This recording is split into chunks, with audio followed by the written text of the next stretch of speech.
Here's a fantastic risotto recipe for you. This is my mussel and pea risotto. And it's not going to be in a white sauce, it's actually going to be in a red sauce. And we're going to get that beautiful, rich colour and flavour from a little bit of passata. Now, first we need a beautiful stock, and we're going to get that from our mussels. So I've got a large pot and I want to get the heat on that straight away. So we want to get that up nice and high for that hot heat. I'll add a tiny splash of oil, and you'll see that comes up to heat straight away, so we can add our mussels. And these are blue lip mussels, and look how gorgeous they are. They're lovely and clean.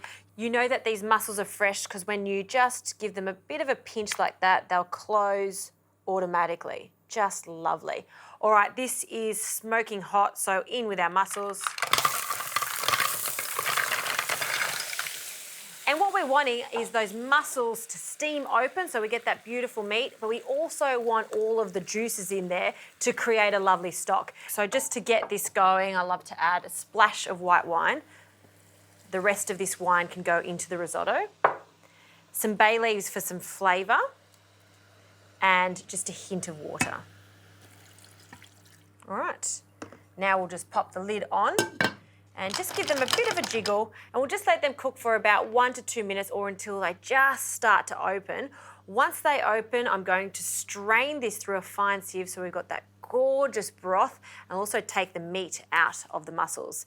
Now we can start the base of our risotto, and any good risotto base needs to start with some onions. So we will add a splash of oil to a large wide pan like this one. Just on a medium heat at this stage, I'll add the onion. It won't sizzle because we want them to sweat. Just spread them out. I'll also add a clove of garlic, and we'll just roughly chop that. Great. Into our pan. We're going to cook this for about 2 to 3 minutes or until it's softened. In that time, I will get these mussels straight off the heat and strained.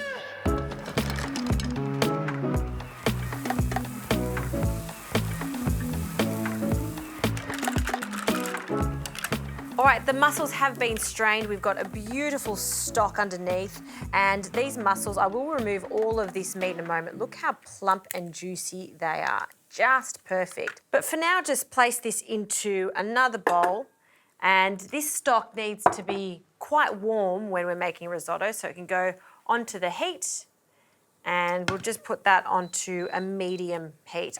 And we can add our arborio rice, and we want about 1 cup of rice. I'll just measure that accurately. You don't need to wash your rice when it comes to risotto. We want the starchiness because the starchiness is going to give us a lovely creamy risotto. So before we start building on this and adding the liquid, I'm going to turn the heat up just ever so slightly and just coat all of those grains of rice. And now that that's starting to sizzle slightly, we can add the rest of this wine, and do allow that to come to the boil because we don't want that raw wine flavour. So once a lot of that wine has reduced, we can start adding the stock. But because I want this to be a red risotto, I'll add a generous spoonful of passata,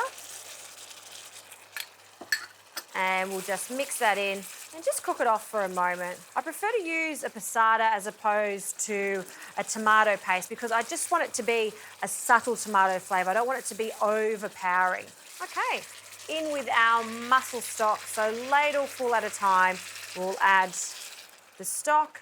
I'll start with 2 or 3 ladlefuls, and we'll stir that in. This is the part where you just want to turn it down to a medium heat. You just want those gentle bubbles. So when you've got that consistent heat like I have here on the induction, this is what I'm after. This is going to make the perfect risotto. While I'm doing this, I'm going to multitask slightly. I'm just going to remove all of the meat from these mussel shells.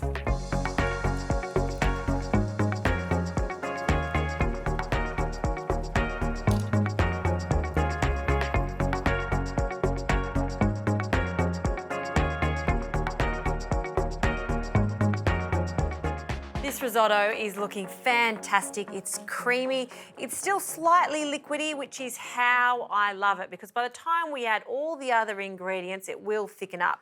So next we need to add some peas, a nice big handful of baby peas. I've just defrosted them, and we'll just stir that through. To this, I'll add a little bit of butter. The butter is going to make this super glossy. And you may have noticed I haven't added the mussels yet. I really want to leave them to the last minute because I don't want them to overcook. We just want to add them to the risotto just to warm through. So this butter is melting, and this is when I turn the heat off. You don't want any more heat. You just want this to relax. Now this bit's a little controversial. I'm going to be adding some Parmesan. And some of my Italian friends out there going, no, no, no, what are you doing?